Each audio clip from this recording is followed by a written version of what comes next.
Hey peeps! Happy Thursday! I hope everybody's doing fabulous. So I just thought I'm gonna make apple crumble for Eugene because he loves it so much. So I just thought I would do it as a live video here in the group so you guys can see how truly easy it is to make this recipe. It's a no-brainer. I've kind of done some slight pre-prepping, but I will put the recipe in full in the comments so you can see all the ingredients that it involves, and it literally just takes minutes. So I'm experimenting with the setup, so bear with me. I'm gonna flip the camera around so that I can show you the bowls and I can show you the ingredients and I can show you what I'm doing, right? Exciting! Okay, so you're gonna need 2 bowls. This one for the wet ingredients and another one for the dry ingredients, which I've already pre-measured and poured in. So, starting from the wet ingredients, this is nothing other than 4 apples, and what I use is 2 green apples, the Granny Smith kind, you can see from this slight bit of peel, and 2 of a sweeter red kind. And this is to make the filling, which is the base of the crumble. I slice them in the food processor because I hate slicing, and so that's kind of my way of cutting down on time. So I've already pre-sliced the apples. What you put in the apples is the juice of half a lemon, which I have actually already put in because they were sitting here for a minute. I didn't want them to go too brown. I'm gonna add the other ingredients for the filling now with you guys whilst you guys are looking. So the juice of half a lemon is already in. So you also need to put a little bit of cane sugar. So let me just add the cane sugar in. It says roughly 1/3 of a cup. Now I've given away my cups, which is not a good idea, but I'm gonna put kind of less than half.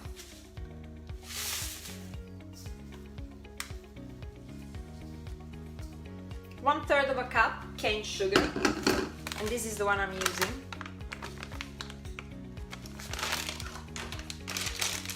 Then you want to put 1 teaspoon of cinnamon. Here's cinnamon. Half a teaspoon. I'm gonna put 2 of those. In fact, oh no, I haven't put it in yet. Cinnamon. In fact, I think half a teaspoon is enough.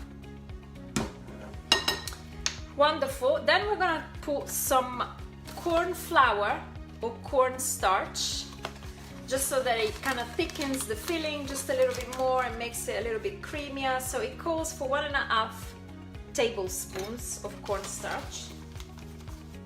So 1 tablespoon, half a tablespoon of cornstarch. Then I'm gonna put a splash of water.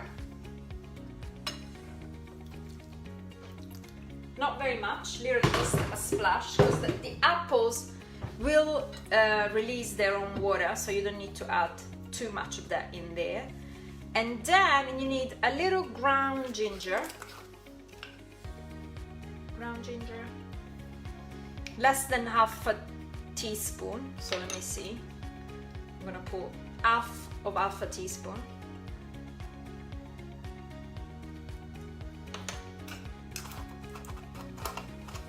Dry ginger is way stronger than the fresh one. You can put fresh one in here as well. You would have to pretty much double the quantity.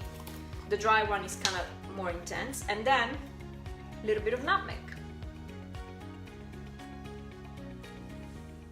Again, I'm putting kind of half of half a teaspoon. Wonderful. And then you're just gonna mix it up. Mix it all up so the apples get nice and coated. I don't put a lot of sugar. I probably put less than what the recipe calls for, which is The recipe calls for 1/3 of a cup. I don't think I put the whole third of a cup in there because the topping is also quite sweet and the apples were quite ripe, so I don't believe it needed much sugar. So you just want to stir it until all the ingredients get somewhat combined. Give it a good old stir. Lovely. So then what you're gonna do is, I have lined this baking tray with one of my favorite things, which is half aluminum, or one side is aluminum foil and on the other side is parchment paper, because actually aluminum is not very good for you, so you don't want it to get in contact with the food. You don't want it to touch the food that you're gonna eat. And this is brilliant because it's got parchment paper on one side, so the parchment paper side is in touch with the food, if this makes sense. So what you do is you pour your filling onto the tray.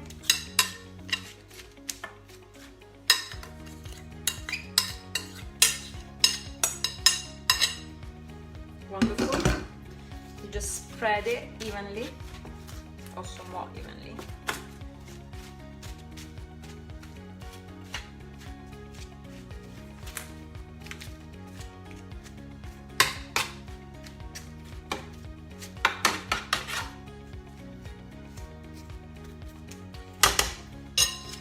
So this is the filling ready. Bam! It contains in total, let me count how many ingredients. 1, 2, 3, 4, 5, 6, 7, 8 ingredients including the water. Easy peasy. You put that to one side and you move on to the dry ingredients. Now I've already pre-prepared the dry ingredients just to make things a little bit easier. They all go together in a bowl. What I've added in here is 1 cup of oats. I'm going to show you the ones I've used. These are plain porridge oats, which are actually the ones Eugene uses for breakfast. So I put a cup of that in here. Then I put half a cup of almond milk. Now almond milk is nothing other than ground almonds. So half a cup of that goes in here. Then I put half a cup of coconut flour. Eugene loves coconut, so I always add, it adds that little bit of extra coconut flavor. Then I put half a cup of cane sugar, the same one I use with for the filling. And then half a cup of brown sugar, which is the one that Eugene puts in his coffee. It's kind of the Moscovado kind, which has got a delicious kind of licoricey smell and flavor. And then I've put, well, the recipe called for pecans, which I didn't have, so I actually put little pieces of walnuts to add a little extra crunch, and I put half a cup of that, a 1/4 teaspoon of sea salt, and then some cinnamon. And the last ingredients, which I'm gonna add with you guys, is half a cup of coconut oil. This is the one I used. And it's extra virgin, raw, cold pressed and organic coconut oil. Now coconut oil is highly saturated, if not fully in fact, and it goes solid at room temperature, so I put the half a cup in here and gave it about 15 seconds in the microwave. So once you add all the dry ingredients, what you're gonna do is you're gonna add the coconut oil on top. Bam.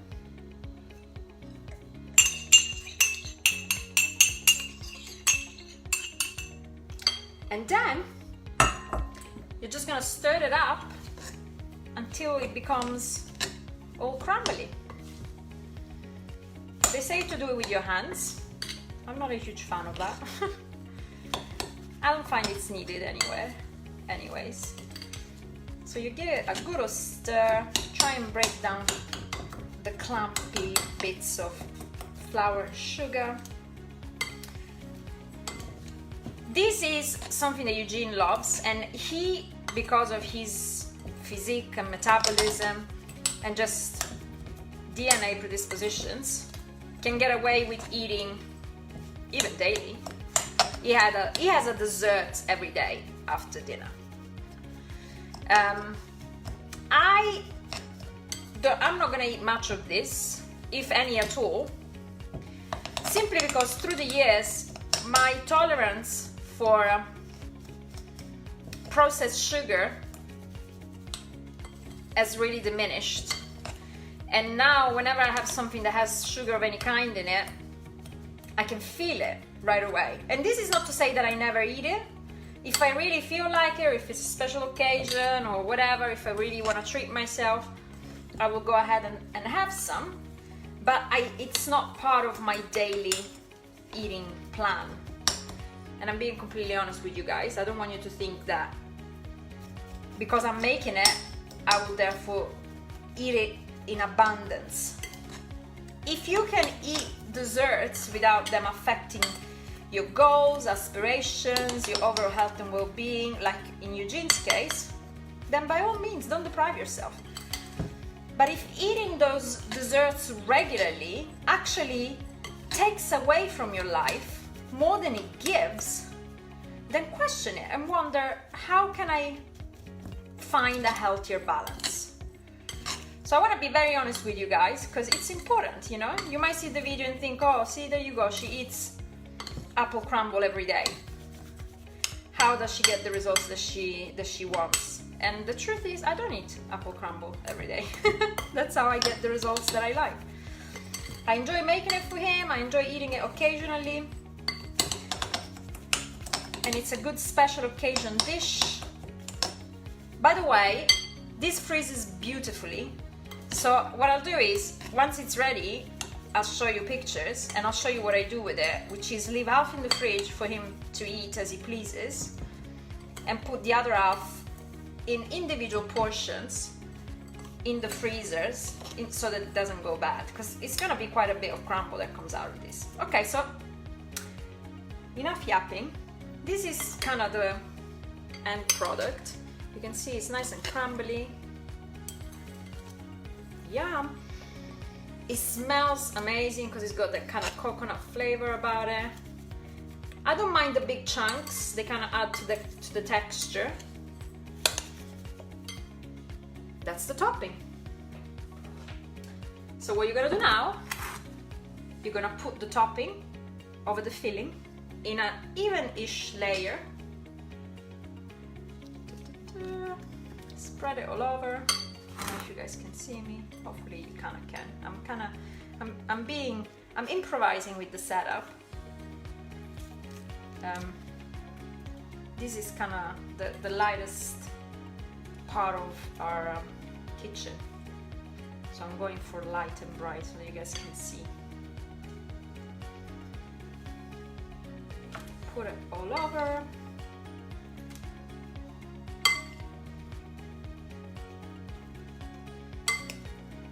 He's gonna love this. He has it with, I'll show you in a minute, there's this amazing vegan ice cream. It's really tasty. So he has it with a dollop of ice cream. Nice and even layers. Make sure you cover the corners.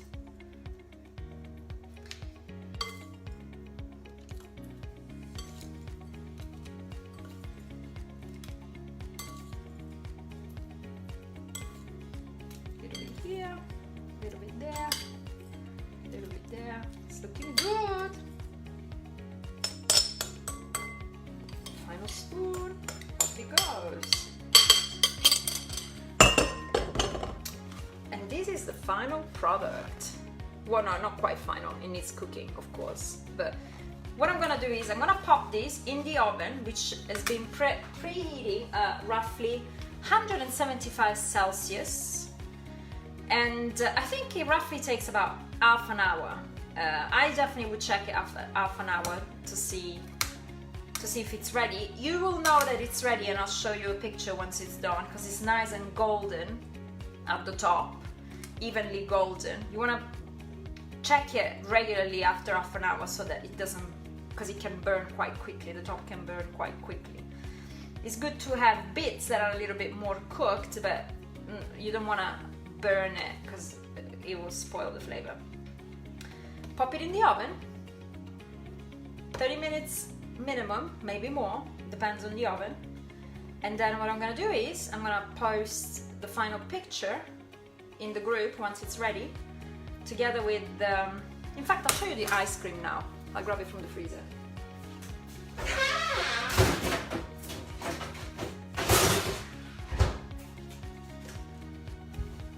This is the ice cream that Eugene loves to have with it.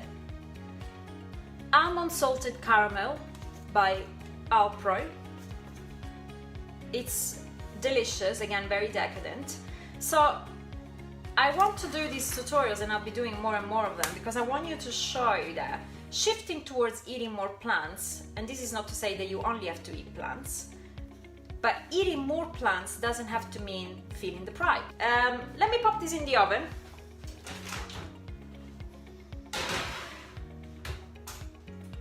Perfect. So I'm gonna give it 30 minutes, then I'll take a picture and I'll show you guys. Hi to everybody who's watching this live. So yeah, I wanted to show you that just because you may want to choose to eat more plants, it doesn't mean that you have to go deprived and never treat yourself and never have something delicious and decadent. This is a very delicious and decadent dessert, and let me tell you, nobody would even remotely guess that it is vegan if you served it to a non-vegan person. And the same for this ice cream, by the way. If you serve it to a non-vegan, they won't realize, other than for the fact that it doesn't have that heavy and, to me, nauseating aftertaste that sometimes heavy dairy products have, and it doesn't upset your stomach. So it's a treat dish that I've just cooked. Of course, it's like I was saying, it's not necessarily for daily consumption unless you can get away with it, and then why not? It's definitely healthier than the non-vegan equivalent, because it doesn't have butter and all the other dairy products that the regular apple crumbles might call for. So less in saturated fat, higher in the healthy kind of fats, which is the nuts and the coconut oil to some extent. So I hope you enjoyed it. Give us a thumbs up if you liked it, if you want to see more of this kind of stuff. The next thing I'll show you is I'll show you my kind of dessert, because like I was telling you, this is more Eugene's kind of dessert. Whereas my kind of dessert, it's of a slightly different nature. So I'm gonna make it for you in the days to come. I'm waiting for my food delivery because the recipes will be coming, I think on Saturday. Ocado is due to deliver. So hopefully early next week I'll be able to prepare you my kind of dessert. And yeah, let me know what you make of it, and let me know if you have any other things that you would like to see. Hi, Elizabeth! I knew you were waiting for this. I'm so excited for you to try it, and let me know what you think. Hi to Stella, how are you, darling? My lovely cousin, Camilla, thanks for watching. Catherine, hi Catherine. Lovely to see you guys. Let me know if you try it and what you make of the dessert, and let me know what you would like to see, what you're curious to see, some inspirations of kind of recipes that you'd like me to post in here. And I shall post a picture of the final product very soon. I hope you enjoyed this. Ciao for now.